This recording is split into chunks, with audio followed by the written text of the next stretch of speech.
Gracias por tu amor y tu bendición. Gracias por la oportunidad de estar juntos como hermanos y queremos que seamos guiados por ti, que tú puedas abrir el entendimiento y puedas guiarnos a tu verdad. Quita de nuestras mentes todo prejuicio, toda idea equivocada y puedas tú mostrar el modelo que tú tienes para tu iglesia, el modelo que tú tienes para cada uno de nosotros, el modelo que tú tienes para poder servir en tu casa. Gracias, Señor, por cada hombre, cada mujer que ha sido usado por ti para ayudarnos a caminar al centro de tu voluntad, para restaurar la iglesia, para restaurar las familias, para que tu palabra pueda llegar a nosotros. Pero, Señor, líbranos de ser conformistas o de pensar que estamos bien o que lo tenemos todo, sino que podamos levantar nuestra mirada, mirar a la meta que es Cristo y avanzar para que cada día podamos estar más cerca de lo que tú quieres y ser la iglesia que tú diseñaste. Gracias. En Cristo Jesús. Amén. Estamos a días, ¿no es cierto?, de que en forma global o en muchos países se va a celebrar, ¿no es cierto?, el Día de la Reforma. Generalmente se conoce en algunos lugares como el mes de la Reforma. Adicionalmente a eso, en nuestra nación ha habido la posibilidad de tener el Día de las Iglesias Evangélicas o las Iglesias Protestantes, este 31, ¿ya? Para los que no sabían, no se celebra, lo celebramos, para nada de esa fiesta ocultista, terrorífica, oculta, sino nosotros alzamos nuestras voces para decir, como lo hizo Lutero, respecto a las cosas equivocadas que se están haciendo en el mundo religioso y para señalar lo que dice la palabra del Señor. Debemos quitarnos también la idea de que el catolicismo jovenista nos ha planteado de que Lutero fue el iniciador de la reforma, ¿ya? Como que ocurrió, no sé, un hecho que según ellos dividió la iglesia, ¿ya? Y se conoce de ahí en adelante, ¿no es cierto?, la iglesia reformada. Si nosotros leemos la historia y vemos, y le animo también a ver algún material que hay en la página de aguasvivas.cl, que habla de material que es de Rodrigo Abarca, que es un teólogo y también historiador, y hay varios movimientos, obviamente desde el comienzo de la iglesia, movimientos de que fueron alumbrados por la palabra de Dios y que fueron levantando la voz en contra de algunas ideas religiosas establecidas en ese momento y mostrando, no sé, toda la luz de la palabra, la verdad.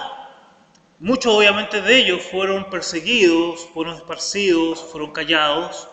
Muchos de los creyentes a lo largo de la historia tuvieron quizás huir a montes, tuvieron que ir a lugares de difícil acceso para poder sobrevivir. Pero a lo largo de toda la historia existieron hombres y mujeres que, entendiendo la palabra de Dios, proclamaron la verdad. Algunos de ellos, ¿no es cierto?, los anabaptistas, algunos de ellos, en el caso de los moravos que surgieron con Juan Hus.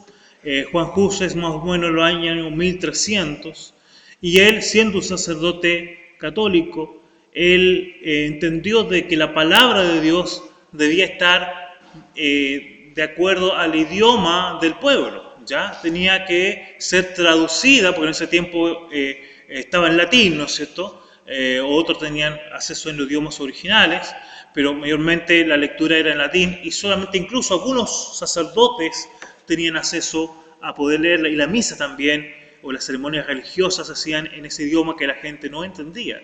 Entonces él planteaba la importancia de traducir la palabra al pueblo y que toda la liturgia, podríamos decir, fuera hecha en idioma que la gente entendiera. Obviamente principios como la salvación por gracia, ¿no es cierto?, cuando la institución religiosa dominante planteaba la salvación por obras y un sinfín de conceptos que obviamente fueron guiando luego que se manifestaran luego de la Reforma. Más que nada, lo que permitió Lutero y otros hombres como Zwinglio, como Calvino, fue que un grupo de un territorio ya apoyado por gobernantes, reyes, pudieran separarse y mantener cierta protección dentro de sus territorios para que la fe reformada pudiera expandirse y pudiera crecer y además ser, como fue por mucho tiempo Holanda y otros países, un refugio para los perseguidos en los otros territorios del sur de Europa. El planteamiento es, estamos ya, o sea, toda la verdad ha sido mostrada de la palabra. Ya debemos entender que obviamente la iglesia pasó por tiempos de mucha oscuridad, donde la palabra del hombre fue levantada sobre la palabra. Y obviamente estos hombres trataron de reformar, trataron de ir a los orígenes, ir a los principios de la iglesia primitiva. La pregunta es, ¿hemos alcanzado, estamos viviendo completamente bajo el modelo que Dios presentó o lamentablemente todavía la historia, el humanismo, estas ideas religiosas todavía en algo nos están impidiendo ver lo que realmente Dios quiere para su iglesia? No, obviamente no debemos que ser tampoco pesimistas, y sí debemos dar gracias y agradecer por lo que Dios ha hecho en el tiempo.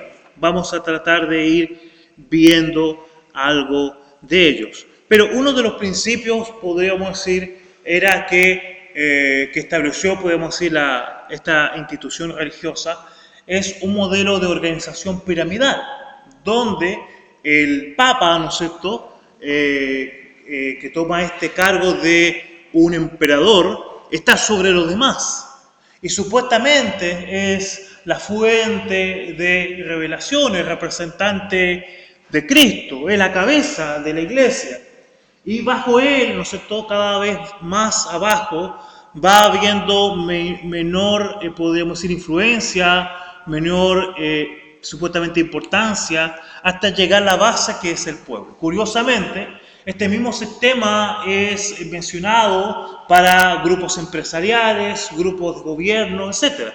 Uno escucha en muchos lugares que hablan de las bases. Y cuando habla de las bases, porque está pensando o tiene en mente un sistema de organización que es piramidal, donde hay una cabeza. La pregunta es, ¿Dios quiso establecer una cabeza acá en la tierra? ¿Es este modelo que Constantino y que otros antes de él fueron poco a poco empujando fuera del planteamiento bíblico, el modelo que debe regir? Sabemos y le damos gracias al Señor de que Dios ha traído luz sobre eso en nuestra congregación. Nosotros no tenemos un modelo piramidal. Tenemos un consejo, ¿no es cierto?, un consejo de ancianos, un directorio, ¿ya? Y ahí obviamente dentro de ese directorio está el siervo que está a tiempo completo, ¿ya? Pero la mayoría de las instituciones religiosas mantienen este modelo, donde solamente algunos seleccionados, algunos dicen ungidos, pueden servir. Y donde muchos están privados. Debemos entender de que Dios desea el servicio de todos los santos. Si vemos en la Escritura, en el libro de Efesios, nos damos cuenta de que habla así de 5 ministerios que Él impartió como gracia, como un don en la iglesia. ¿Ya? Hablamos de misioneros, que la palabra apóstol se refiere a enviado, ¿no es cierto? No es ese apóstol que da claras características, ¿no es cierto?, de los requisitos que debían tener. Una vez que murió el último creyente que fue, podríamos decir, testigo de la resurrección de Cristo, no se encontró nadie que podía ocupar ese cargo de apóstol como apóstol de Cristo. Pero sí la palabra que utiliza quizás el libro de Efesios al traducirla al español un poco nos confunde, porque al traducir en español ocupa la misma palabra que ocupaba para el apóstol que fue elegido por Cristo. En realidad esa palabra en Efesios lo que está hablando es más relacionado a un misionero, a un enviado que va trabajando y va abriendo brechas en algunos lugares. Otra palabra que nos confunde, siguiendo el libro de Efesios, capítulo 4, ¿no es cierto?, por ahí versículo 12, es la palabra profeta. Sabemos que no hay ninguna revelación nueva que Dios pueda entregar a los hombres. Todo lo que Dios quiso decir lo encontramos en su palabra. Pero sí la palabra de ahí que se ocupa, que también a traducir el español nos nubla un poco, no nos deja claro lo que quiere decir y tiende a confundir, como lamentablemente en muchas de las congregaciones que dicen ser evangélicas lo ha pasado, tanto con la palabra como apóstol como la palabra profeta. La palabra profeta ahí se refiere al griego más que nada a un proclamador de la palabra. Y si vemos la tarea de un profeta es aquella persona que va a consolar, que va a aconsejar, que va a guiar. Necesitamos apóstoles, según Efesios, necesitamos enviados, necesitamos personas que sean enviados a predicar la palabra, y necesitamos personas que puedan proclamar la palabra en forma práctica, en forma, podríamos decir, que nos enseñe a cómo vivir la vida cristiana. Habla también de evangelistas, que ya sabemos lo que es, habla también de maestros, que es una enseñanza más pedagógica, podríamos decir, y habla obviamente también de pastores. Pero dice, ¿cuál es el objetivo? Si alguno lo está leyendo ahí, Efesios capítulo 4, 12 en adelante, dice, para capacitar a los santos para la obra del ministerio, para la edificación del cuerpo de Cristo, a fin de que, algunos dicen, a fin de que todos lleguemos, ¿no es cierto?, a ser a la imagen de Cristo. O sea, ese es el propósito de esos 5 ministerios. Es que los santos al final hagan el ministerio. Lamentablemente por 2 áreas. Una, porque lamentablemente la mayoría a veces de los que se reúnen en la iglesia descansan en aquellos que están sirviendo al Señor y piensan que ellos son los que tienen que hacer las cosas, ¿ya? Y no ejecutan la labor que el Señor nos ha dado de que todos podamos ir. Por otro lado, muchos otros, viendo esta situación, también a veces no permiten de que todos los santos puedan realizar la tarea. Vamos viendo, ¿qué dice la Escritura respecto al servicio? Vamos capítulo 13, dice, por tanto, ceñid, estamos en Pedro, nuestro primer Pedro, 1:13. Por tanto, ceñid los lomos de vuestro entendimiento. Esto lo está diciendo a todos los creyentes. Debemos ceñir nuestros lomos, ¿ya?, con entendimiento. Dice, sed sobrios y esperad por completo en la gracia que os traerá cuando Jesucristo sea manifestado, mostrado. La palabra gracia significa un suministro, una provisión de parte de Dios. Dice, como hijos obedientes, no os conforméis a los deseos que antes tenías, estando en vuestra ignorancia, sino como aquel que os llamó es santo, sed también vosotros santos en toda vuestra manera de vivir. Porque Cristo está, sed santo, porque yo soy santo.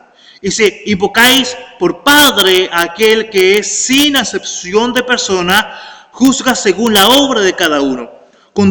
Conducíos en temor todo el tiempo de vuestra peregrinación, sabiendo que fuiste rescatados de vuestra vana manera de vivir, la cual recibiste de vuestros padres, no con cosa corruptible como oro o plata, sino con la sangre preciosa de Cristo, como de un cordero sin mancha y sin contaminación, ya destinado desde antes de la fundación del mundo, pero manifestado en los postreros tiempos por amor de vosotros, mediante el cual creéis en Dios, quien le resucitó de los muertos y le ha dado gloria para que vuestra fe y esperanza sean en Dios, habiendo purificado vuestras almas por la obediencia a la verdad mediante el Espíritu para el amor fraternal, no fingido.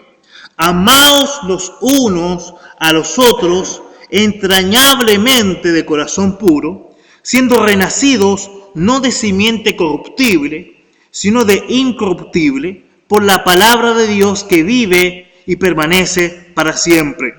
Porque toda carne es como hierba, y toda la gloria del hombre como flor de hierba. La hierba se seca y la flor cae, mas la palabra del Señor permanece para siempre.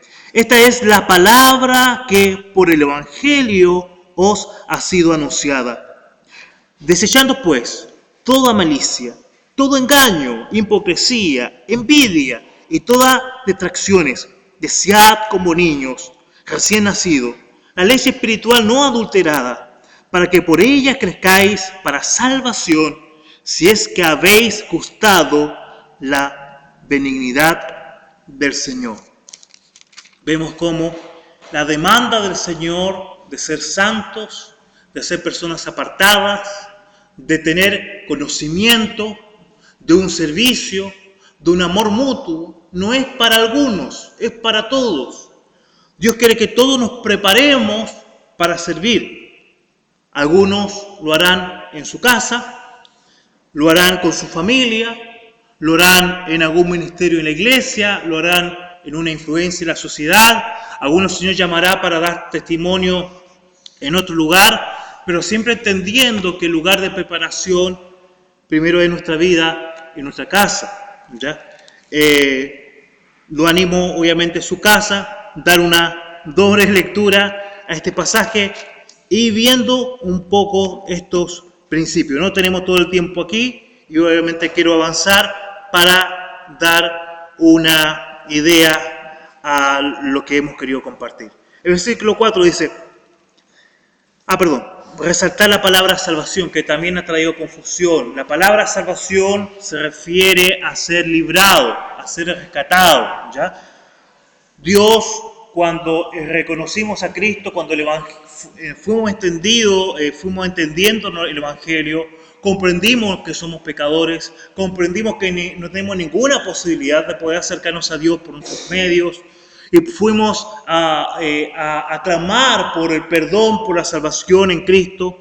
Obviamente el Espíritu Santo vino a nuestra vida, fuimos rescatados, fuimos librados del infierno, recibimos vida eterna. Dios salvó nuestra alma que estaba muerta, le dio vida a nuestro espíritu. Pero Dios tiene que empezar a hacer una transformación. Esa presencia del Espíritu Santo en la vida del creyente, en la lectura de la palabra, en la vida cristiana, en la comunión con los hermanos, en el servicio, en el momento que comparte la palabra con otros, Dios tiene que ir ganando terreno, Dios tiene que ir gobernando nuestra vida. Y por eso el concepto de ser lleno del Espíritu Santo se refiere a eso, de que el Espíritu Santo que está en nosotros viene a tomar dominio de nuestra alma, o sea, de nuestros pensamientos, de nuestra mente, viene a tomar dominio de nuestro cuerpo, ¿no es cierto? Y aún viene a tomar dominio de nuestro entorno, de nuestra familia, de nuestras decisiones, de nuestra voluntad. Todo nuestro ser debe ser puesto a los pies del Señor. Mientras más dominio el Señor tiene sobre nosotros, obviamente Él puede usarnos para su gloria. El versículo 4 dice, acercaos a Él, piedras vivas, desechadas ciertamente por los hombres, mas para Dios escogidas y preciosas. ¿Por cuántas personas religiosas o sistemas religiosos quizás obviamente hemos sido desechados? Somos personas inútiles. Muchos son considerados inútiles. Pero Dios nos considera útiles. Aquellos siervos que Dios ha llamado a la casa del Señor, debemos tener esta mentalidad. Cada creyente, cada renacido, cada escogido, es una piedra viva que ha sido apartada por el Señor para construir la casa del Señor. Dice así: vosotros también como piedras vivas, sed edificados como casa espiritual y sacerdocio santo, para ofrecer sacrificios espirituales, aceptables a Dios por medio de Jesucristo. Por lo cual también contiene la Escritura: he aquí, pongo en Sión la principal piedra del ángulo, escogida y preciosa, y el que creyere en él no será avergonzado. Para vosotros, pues, lo que creéis, él es precioso, pero para los que no creen, la piedra que los edificadores desecharon ha venido a ser la cabeza del ángulo, y piedra de tropiezo y roca que hace caer. Eso es lo que es Cristo para el mundo. Para la iglesia, Cristo es la piedra del ángulo. Para los creyentes, Cristo es la base de la fe. Nada puede ser construido o levantado fuera de Cristo. Cristo debe ser el centro, como nosotros lo proclamamos. Y obviamente la palabra de Dios debe ser el centro, como también como congregación los proclamamos. Y sobre eso debe ser construida la iglesia. ¿Cómo es construida la casa del Señor? ¿Cómo es construida, ¿no es cierto?, este templo, ¿no es cierto?, a través de los creyentes. Va siendo levantada. Ninguna de estas piedras es igual. La iglesia no debe ser construida, podríamos decir, por ladrillos, por personas que tienen un molde, por personas que tienen cierta norma, por personas que son de acuerdo al modelo, como lamentablemente se ve en los sistemas religiosos, que son seguidores de cierto apóstol, o tienen incluso la forma quizás de predicar o enseñar de acuerdo al líder que tienen. No, nuestra única referencia es Cristo. Él debe ser, quizá obviamente como Pablo decía, imitadme, porque yo imito a Cristo. Sí, podemos mirar a ciertos creyentes, pero en sí, quien nos va a guiar y quien no nos avergüenza es Cristo. Y cada piedra que ha sido tomada, ¿no es cierto?, es una piedra distinta y va siendo colocado una al lado de otra. Quizá como complemento que podemos entender, somos unidos por la vida de Jesús. Somos unidos por la presencia del Espíritu Santo. Somos unidos por la presencia de la palabra de Dios en nuestra vida. Obviamente, si la palabra de Dios no mora en la iglesia, si la palabra de Dios no mora en nuestros corazones, ¿cómo vamos a estar apegados unos a otros? ¿Cómo la iglesia del Dios vivo va a estar firme si no está ese pegamento que es la vida del Señor? Vamos un poquito más adelante y con esto terminamos. Dice 9. Mas vosotros sois linaje escogido, real sacerdocio, nación santa, pueblo adquirido por Dios, para que anunciéis las virtudes de aquel que nos llamó de las tinieblas a su luz admirable. Vosotros, que en otro tiempo no erais pueblo, pero que ahora sois pueblo de Dios, que en otro tiempo no habrías alcanzado misericordia, pero ahora habéis alcanzado misericordia. Eso somos por la gracia del Señor, un pueblo elegido, apartado para anunciar las virtudes de aquel que nos llamó de las tinieblas a su luz admirable. Que podamos entender esto. Dios no estableció un grupo selecto para que le sirva solamente. Dios quiere que todos sirvamos en la casa. Sí, Dios por su gracia ha dado dones, pero esto debe manifestarse en qué? No son iluminados, no son ungidos. De hecho, todos tenemos la unción del Santo, todos tenemos la presencia del Espíritu Santo, ¿ya? Sino que es a través de la manifestación de la vida de Cristo, es que ese ministerio va a poder desarrollarse. Es una gracia del Señor, pero debe ser, podríamos decir, fortalecida por la vida y por el crecimiento espiritual. No porque hayan sido llamados maestros o haya sido llamado pastor o evangelista, si no lleva una vida de acuerdo a la voluntad de Dios, va a poder ejercer el ministerio. Muchos de los que Dios ha llamado han quedado en el camino porque no han sido obedientes al Señor. Y Dios quiere tener adelante a hombres fieles, a mujeres fieles que guarden la palabra. Dios ha levantado un modelo de organización, podríamos decir, más que un modelo de organización, un organismo vivo que es la iglesia. ¿Ya? No es una estructura piramidal, no es quizás como muchos plantean un sistema de redes, de mercadeo, sino en la iglesia, como dice, son piedras vivas, son miembros del cuerpo, ¿no es cierto?, como dice la Escritura, que cumplen distintas funciones, que cada uno es importante, cada uno es necesario, cada uno cumple una función, donde nos reconocemos por la vida de Cristo que hay en nosotros, por el servicio que podemos entregar a los demás en torno al Evangelio. Bueno, damos gracias al Señor por esto. Si no fuera así, quizás muchos estaríamos descalificados, habíamos sido descalificados por hombres intelectuales, por hombres quizás que quizás tienen ciertas capacidades humanas. Damos gracias porque, como dice la Escritura, el Señor ha revelado esta palabra no a los sabios ni a los entendidos, sino a los niños. ¿Por qué? Porque a Él le agradó. Oremos al Señor.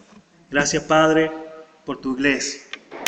Gracias, Padre, por cada hombre, mujer que tú has restaurado, que tú has salvado.